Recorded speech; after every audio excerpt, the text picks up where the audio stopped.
They wanted a beautiful, custom bathroom. My dad gave them exactly what they asked for. But when the job was done, they paid him only half. So he gave them a bathroom that bugs would love for years. Literally, if you think the customer is always right, this story might just change your mind. If you've ever been underpaid, disrespected, or just wanted karma to do its job, hit that like button and subscribe. These stories are all about sweet, well-deserved justice. Let's get into this one. Because oh boy, it's personal. My father isn't just a plumber. He is the kind of guy who treats every job like he is fixing up his own home. The kind of man who listens, who asks questions, and genuinely wants to do right by people. Blue collar, honest, and proud. What kind of tiles? What shade of grout? Mosaic or clean lines? You'd think they were building a royal spa with how specific they were. And he delivered. Every step, every tile, every ounce of sweat tailored to their requests. The kind of guy who builds trust on a handshake and believes in the good in others. So when he took on a full bathroom remodel for a couple in our town, he did what he always does. He went above and beyond. From day one, he involved them in everything. Where should the sink go? What style shower head do you want? And it wasn't a small job either.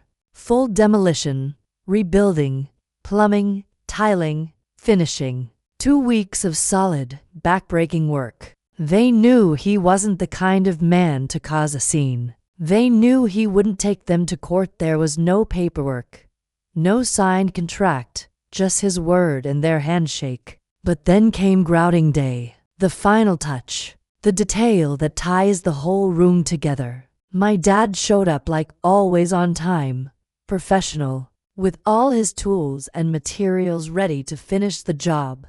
That's when everything flipped. The couple came in, stood in the doorway, and said something like, "A generous helping. Not enough to notice right away. Not enough to change the texture or color while he was applying it. It keeps moisture out, locks tiles in place, and keeps the room sanitary.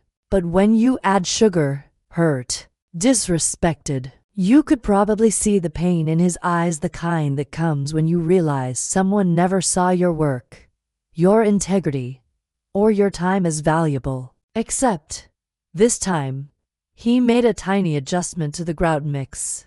Yeah, we don't like the tiles. It's not what we imagined." Excuse me? They picked the tiles. They picked the design. They picked the grout color. But now when the job is 99% done, they say it's wrong. And then came the real blow. They'll smell that sweetness deep in the crevices and just keep coming. "We're only going to pay you half. Take it or leave it. Half.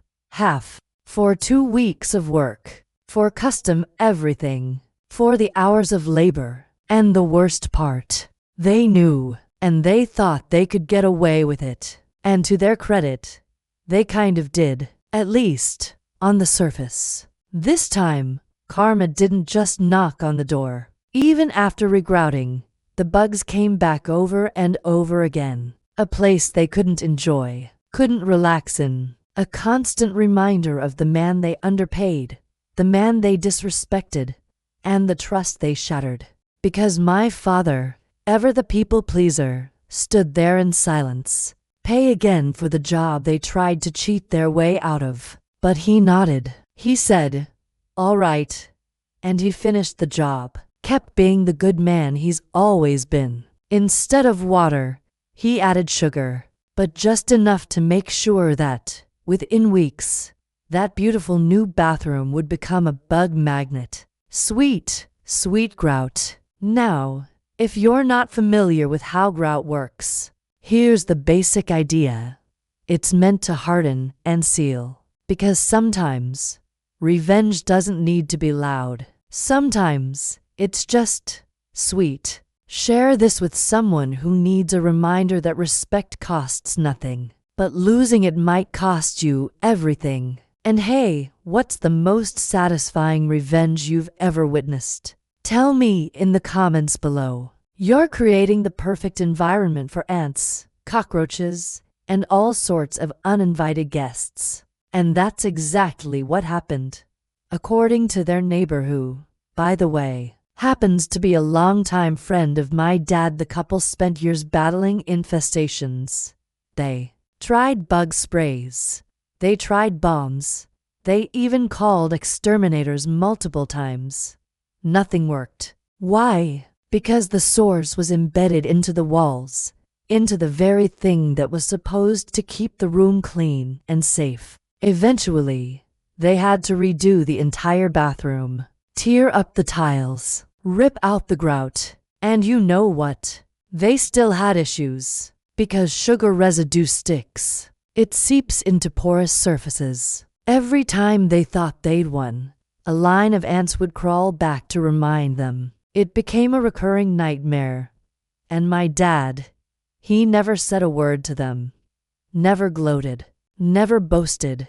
But when his friend the neighbor updated him on what had been going on, he just smiled, not out of spite, not out of cruelty, but because in a world where good, honest people get walked on all too often, it built a home there. That bathroom, once a monument to their pickiness and control, became a temple of infestation. And my father, he moved on, took other jobs, but deep down, I think that experience gave him a little something, not just the satisfaction of poetic justice, but the knowledge that sometimes the world does have a way of biting back. There's a lesson in this.